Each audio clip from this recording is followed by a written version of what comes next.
Bismillahirrahmanirrahim. Alhamdulillahirabbil alamin wa bihi nasta'inu ala umuri dunya waddin wassalatu wassalamu ala afdhalil khalqi ajma'in sayyidina wa maulana Muhammadin wa ala alihi wa sahbihi wattabi'in wa man tabi'ahum bi ihsanin ila yaumiddin.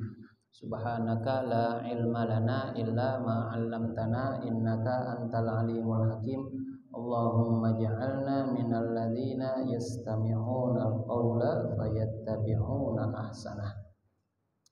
Amma ba'd, segenap jamaah Masjid Al-Abror, para pengurus masjid, para asatidz, para hujjaj, bapak-bapak, ibu-ibu, saudara-saudara sekalian rahimakumullah. Alhamdulillah, malam ini Allah kumpulkan kita dalam keadaan sehat walafiat, masih diberikan taufik dan hidayah, bisa bersama-sama kita melangkahkan kaki datang ke Masjid Al-Abror ini dalam rangka kita beribadah kepada Allah Subhanahu wa taala, menjalankan kewajiban yang dibebankan kepada kita, dan sebentar lagi kita akan tambah ibadah kita kepada Allah taala dengan menuntut ilmu, membaca, mempelajari dan berusaha untuk mengamalkan apa-apa yang tertulis di dalam kitab Nashaihul Ibad karangan Syekh Muhammad Nawawi bin Umar Al-Bantani, yang tentunya semua itu akan membawa manfaat dan kebaikan dalam kehidupan kita dunia dan akhirat. Dan mudah-mudahan juga kumpulnya kita pada malam yang mulia ini menjadi sebab turunnya rahmat dan ampunan dari Allah Subhanahu wa taala. Amin ya rabbal alamin.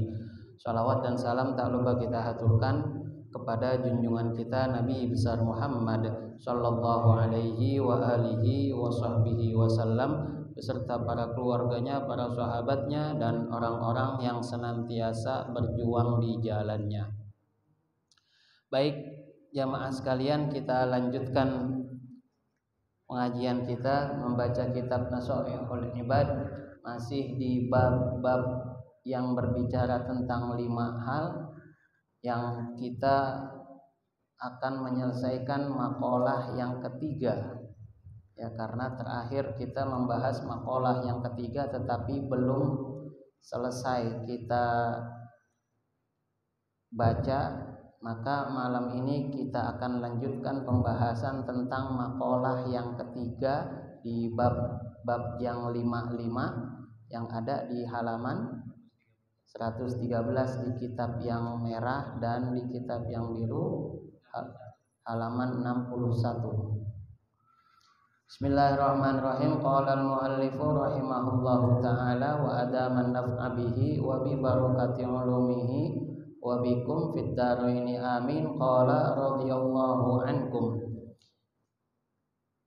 Bismillahirrahmanirrahim. Qala an-nabiyyu alaihi salam, Nabi sallallahu alaihi wasallam pernah bersabda, la yu'tillahu li ahadin khamsan illa wa qad a'adda lahu khamsan ukhra. Kata Nabi sallallahu alaihi wasallam, tidaklah Allah memberikan 5 hal kepada seseorang melainkan akan Allah siapkan, akan Allah berikan untuknya 5 hal yang lain.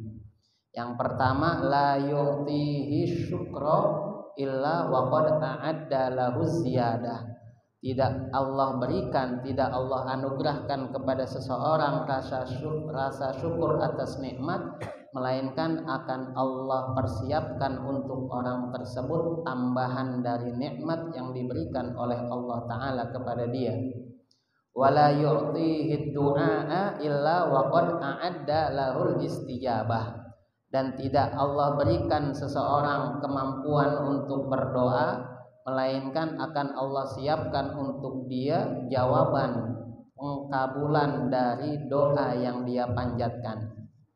Ya, itu 2 poin itu sudah kita bahas pada pengajian sebelumnya. Maka sekarang di poin yang ketiga, wala yu'tihil istighfara illa wa qad a'adda lahul ghufran.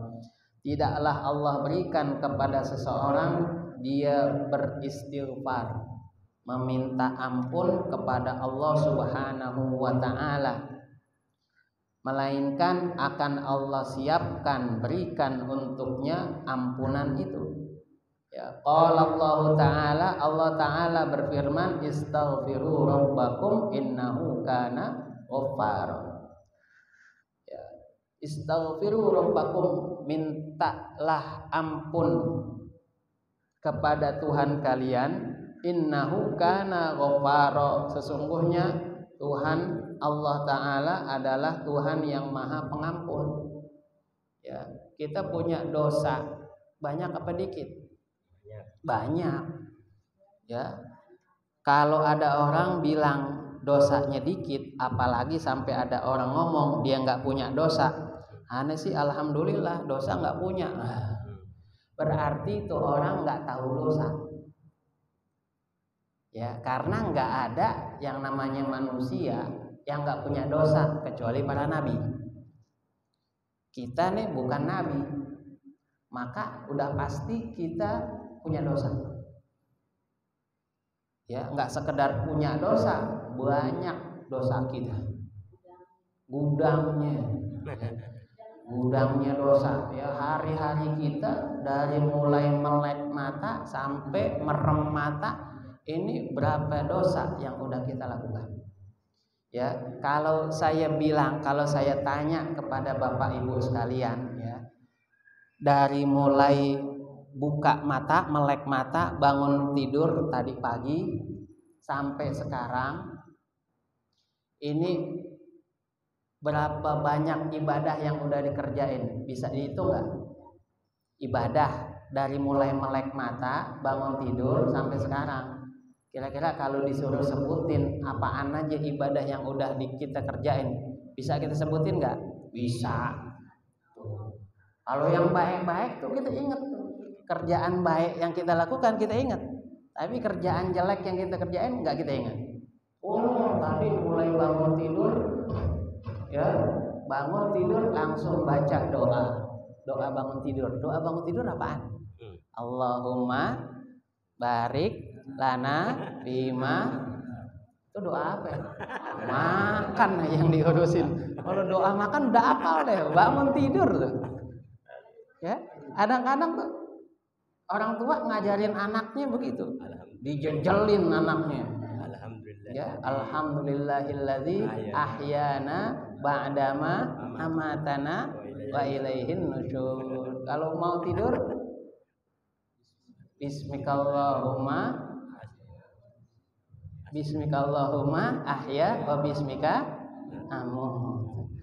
Kalau orang tua ngajarin anaknya baca doa, padahal orang tuanya kagak. Ya. Makan baca doa. Emak nggak baca doa, udah tadi dalam hati ngeles. Kita sebutin tuh, bangun tidur kita baca doa bangun tidur, terus kita ke kamar mandi, kita wudhu, terus kita sholat subuh, kita zikir ini, terus nanti masuk waktu duha kita sholat duha, masuk waktu zuhur kita sholat zuhur, sholat sunnah ba'diyah zuhur, kita bisa sebutin. Tapi kalau saya tanya, dari mulai melek bangun tidur sampai sekarang, berapa dosa yang udah kita kerjain?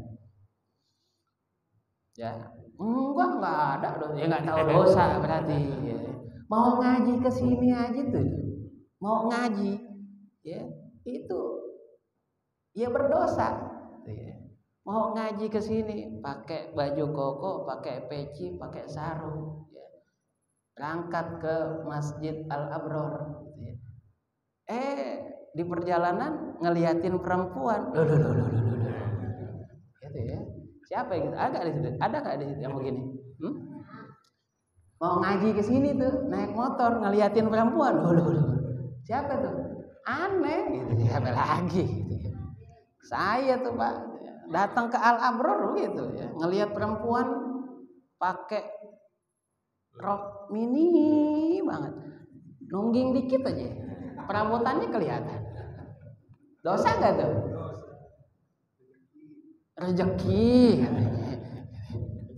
Kalau yang bilang orang tua, ya udah saya diem aja dah gitu. Masa saya ngelawan orang tua? Dosa. Banyak dosa kita kepada Allah Ta'ala. Yang kita sadari atau yang nggak kita sadari, yang kita sengaja atau yang nggak sengaja, ya, nggak sengaja atau yang sengaja, gitu ya. Padahal sengaja, tapi dibilangnya nggak sengaja, ada juga dosa, gitu. Ini penting, Pak. Kita mengakui, menyadari kita banyak dosa. Ini udah poin. Kalau orang ngakuin, nyadarin banyak dosa, maka dia akan meminta ampunan dari dosa yang dia lakukan. Tapi kalau udah nggak ngaku punya dosa, nggak bakalan dia minta ampun.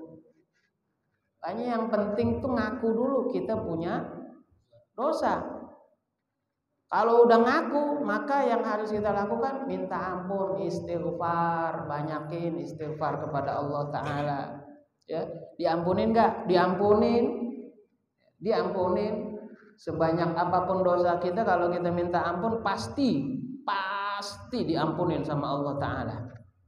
Ya, kata Nabi apa? Qala lau akhtatum hatta tablughal khotoyakumus samaa. Ya. Diriwayatkan bahwasanya Nabi SAW pernah bersabda, seandainya kalian bersalah, punya kesalahan, saking banyaknya kesalahan kita, hatta tablugha khotoyakumus samaa, sampai kesalahan kalian itu seandainya disusun, ditumpuk sampai mentok ke langit, saking banyaknya, ya, saking banyaknya kita punya dosa. Seandainya dosa kita ditumpuk dari tanah, ya, dari mulai bumi ditumpuk mentok ke langit, yang banyaknya tuh dosa. Tapi kemudian apa? Kemudian kalian tobat. Itu dosa yang menumpuk dari bumi sampai mentok langit, diampunin sama Allah Ta'ala. Ya. Lataballahu alaikum, pasti akan Allah ampuni dosa kalian, dihilangin. Ya. Kita mungkin pernah mendengar bagaimana seorang yang telah membunuh 99 orang, kemudian dia dapat hidayah dari Allah, dia sadari kesalahannya, dosanya, membunuh 99 orang. Kayak apa dosanya? Jangankan 99, satu aja membunuh itu dosanya udah luar biasa. Ini 99 orang. Ya, kemudian dia datang kepada orang yang nggak punya ilmu, ya, orang yang nggak punya ilmu. Tanya, saya udah membunuh 99 orang. Kalau saya tobat, saya minta ampun, diampunin nggak sama Allah Ta'ala? Oh enggak, udah kebanyakan dosa lo, nggak bakalan diampunin. Dia kesal, dia bilang gitu. Busuk juga, jadi 100 genep. Kemudian dia datang kepada ulama, ditanya, saya udah membunuh 100 orang, kalau saya minta ampun, Allah ampunin nggak dosa saya? Kata Allah, diampunin. Makanya kita jangan suka ngecilin orang, jangan mutusin semangat orang kalau mau tobat. Ya, lo mau tobat nggak bakalan diampunin lo, siapa kita? Siapa kita? Kalau ada orang mau tobat, gedein hatinya, ya, gedein hatinya. Gua udah kebanyakan dosa. Kalau gua minta ampun, diampun, oh diampunin. Ya, ampunan Allah itu lebih luas daripada langit dan bumi. Ya. Ini buat gedein semangat kita juga, gitu ya. Kemudian dia datang kepada ini orang ulama, tanya, kalau saya minta ampun, diampunin, diampunin. Terus gimana? Tapi langkah pertama untuk menunjukkan keseriusan engkau di dalam bertobat apa? Engkau hijrah dari kampung tempat tinggalmu sekarang yang penuh dengan kemaksiatan, yang gak ada kebaikannya, ke tempat yang penuh dengan ketaatan.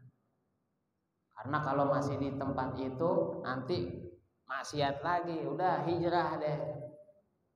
Udah berangkatlah dia dari kampung A yang penuh dengan kemaksiatan ke kampung B yang penuh dengan ketaatan.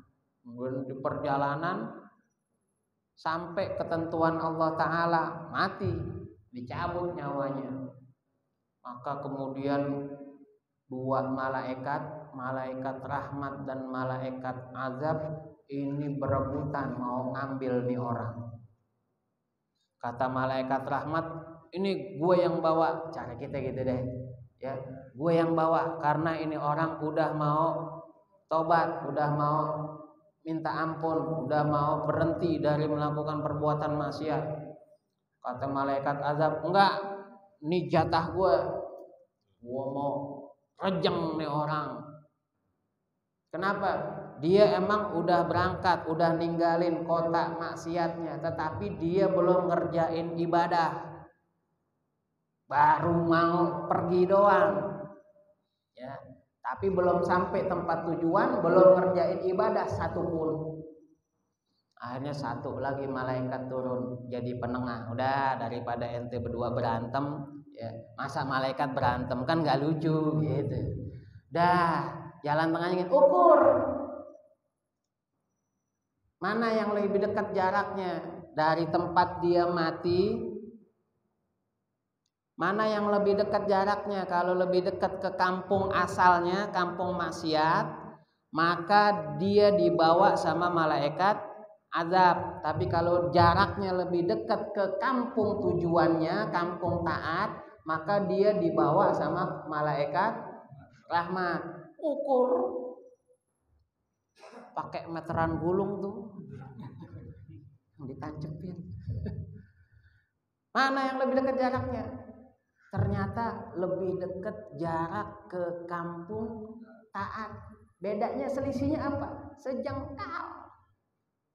Makanya jarak sejengkal berharga tuh Pak, menentukan surga neraka.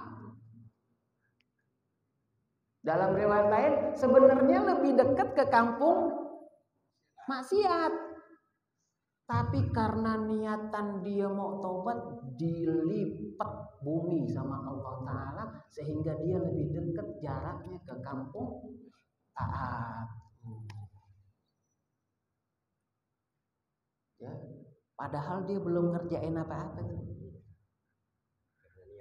Niatnya, keinginan tulus untuk bertobat kepada Allah Ta'ala dihargai oleh Allah Ta'ala, dihargai. Gak ada ceritanya Allah nolak orang mau tobat ditolak, gak ada. Gak pernah Allah menolak ampunan dari si hamba, pasti diterima oleh Allah Ta'ala ya. Ampunan, permohonan ampunan yang dimintakan oleh si hamba pasti akan diterima oleh Allah Ta'ala ya. Kata Nabi di dalam hadis yang lain apa? Likulli da'in dawaun, setiap penyakit itu ada obatnya. Wa dawa'udz dzunubi al istighfar, dan obatnya dosa adalah istighfar ya. Kalau obatnya dosa adalah istighfar. Tapi kalau ini dosa hanya berhubungan dengan Allah. Tapi kalau dosa yang kita lakukan ada hubungannya sama orang lain, gak cukup cuman istighfar. Ada hak orang yang kita ambil, ada kezaliman yang kita lakukan kepada orang lain, kita mau minta ampun kepada Allah, minta ampun, tapi gak cukup. Minta maaf juga, minta redho juga sama orang yang kita ambil haknya, sama orang yang kita zolimin ya. Gak cukup tuh ngezolimin orang terus minta ampunnya sama Allah Ta'ala ya. Diterima gak? Mau enggak. Ada hak hamba yang dia ambil, harus minta redho dulu ya. Kalau enggak gimana? Udah sampai jumpa di pengadilan akhirat. Hati-hati ngezolimin orang tuh. Jangan karena punya kuasa, punya kekayaan, punya pengikut, punya jabatan, bertindak zalim kepada orang, menzolimi orang. Oh, hati-hati. Allah nggak buta, Allah nggak tuli. Nggak minta maaf sama yang bersangkutan, nggak mengembalikan haknya yang bersangkutan, udah sampai jumpa di pengadilan akhirat. Ya kan ada yang begitu tuh ya. Saya baca-baca katanya ada yang begitu. Hati-hati. Allah nggak buta. Ya, pasti akan diberikan ampunan oleh Allah Ta'ala buat orang yang minta ampun. Yang keempat, wala yu'tihi taubata illa waqad a'adda lahul qabul. Dan tidak Allah berikan kepada seseorang petunjuk hidayah untuk bertaubat, melainkan akan Allah siapkan untuk dia penerimaan dari taubat yang dia mintakan.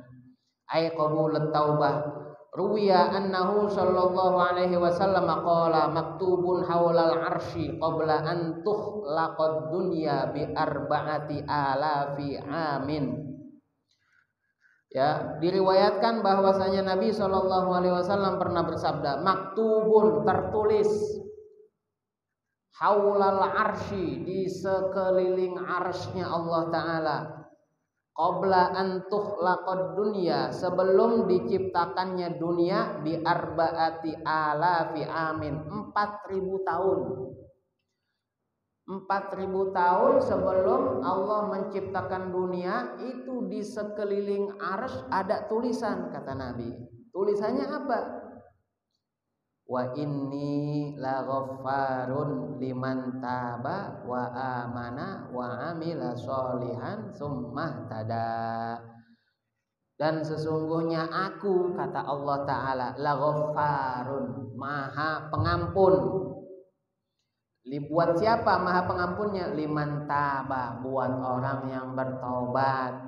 Wa amana, dia beriman. Wa amila sholihan, dia melaksanakan amal soleh. Tsumma tada, kemudian dia mendapatkan petunjuk. Ya.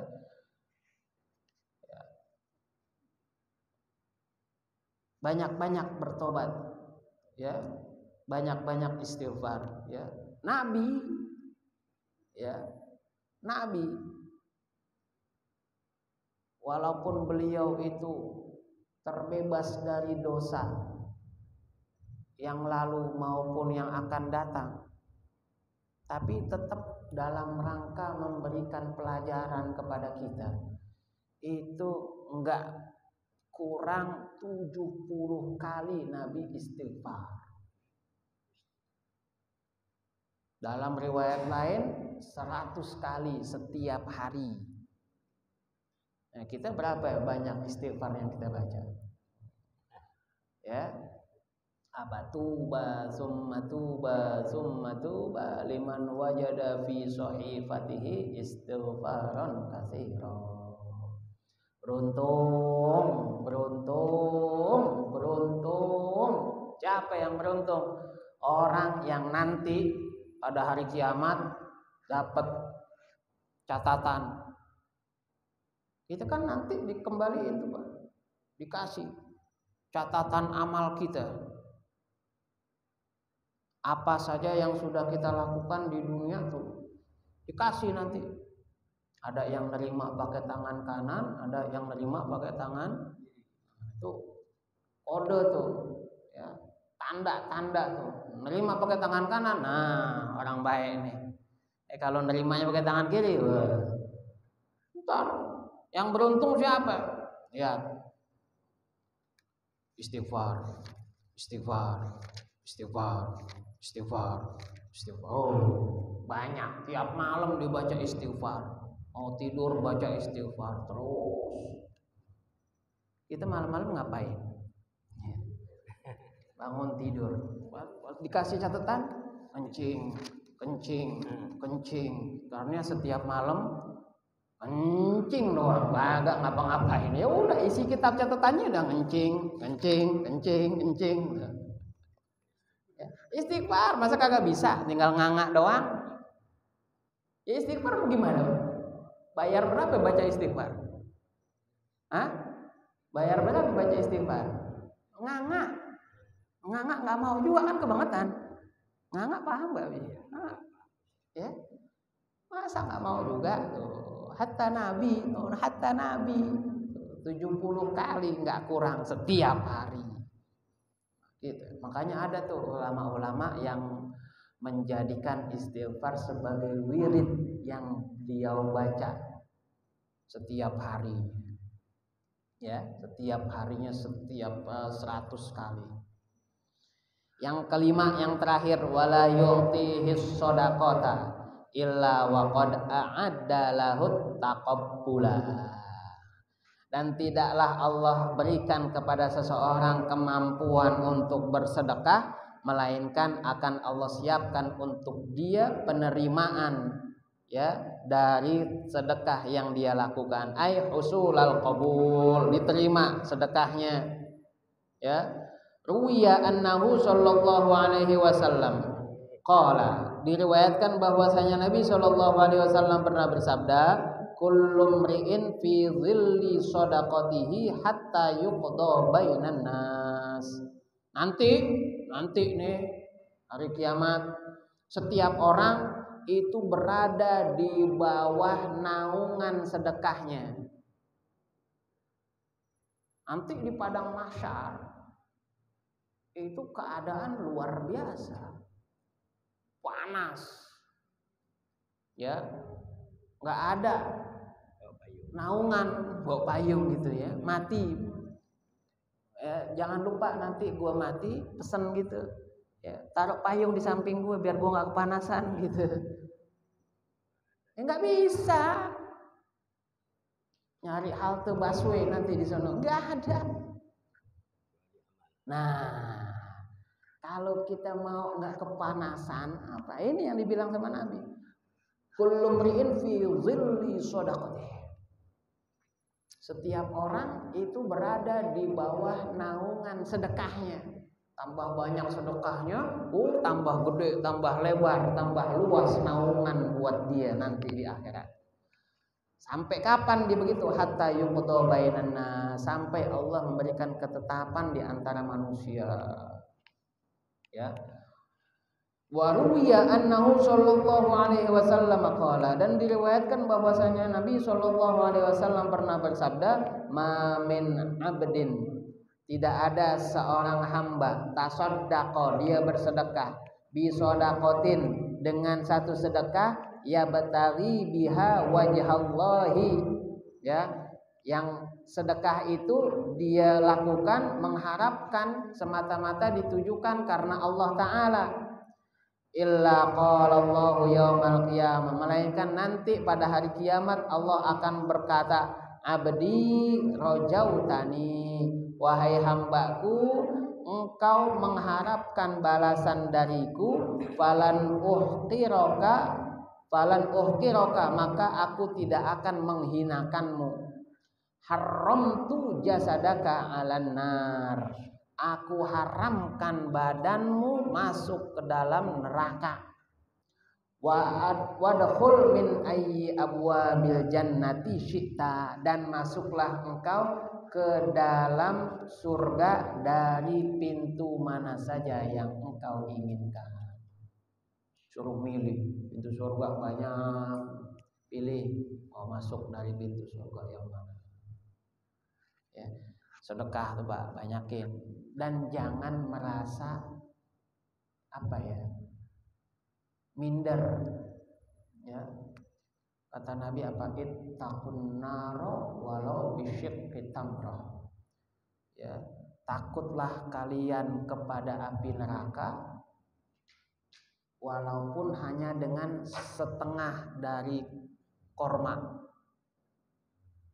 Maksudnya apa? Kalau kita takut sama api neraka, bersedekahlah, walaupun sedekahnya itu cuman dengan setengah korma. Ada gak orang sedekah setengah korma? Dia punya korma satu, digigit setengah, dikasih orang, diterima gak? Udah jigongan, ngao